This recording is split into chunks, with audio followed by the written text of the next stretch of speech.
Mirëdita, ju falenderit për praninë tuaj.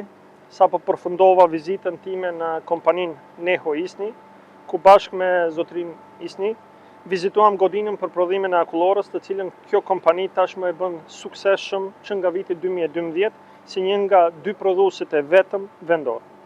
Kompania në fjalë gëzon mbështetjen e qeverisë përmes ligjit për mbështetjen financiare të investimit, me marrëveshjen e nënshkruar në vitin 2018 për rritjen e investimeve kapitale dhe të konkurrencës në treg.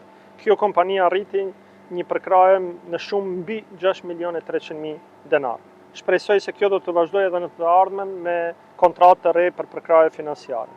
Dua të theksoj se kompania Neho Isni lëndën e parë për prodhimin e akullorës e siguron nga prodhuesit vendor, ndërkohë që mbi 70% të prodhimit të saj përfundon në tregjet rajonale dhe evropiane, ndërsa pjesa e mbetur në tregun vendor.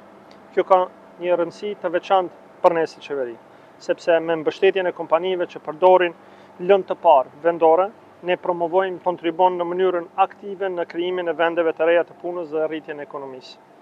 Sot kompania Neho Isni ka 90 të punësuar, nga të cilët 40 vende u krijuan vetëm gjatë kohës gjatjes së projektit investues 2018-2022. Strategjia jonë përmes ligjit për mbështetjen financiare të kompanive është të identifikojmë sektorët që mund të sjellin vlerë të shtuar. Plani i rritjes ekonomike i vendosur në vitin 2017 konfirmon se kjo qeveri ka gjetur rrugën e duhur për rritjen dhe zhvillimin ekonomik të vendit. Ju falenderit.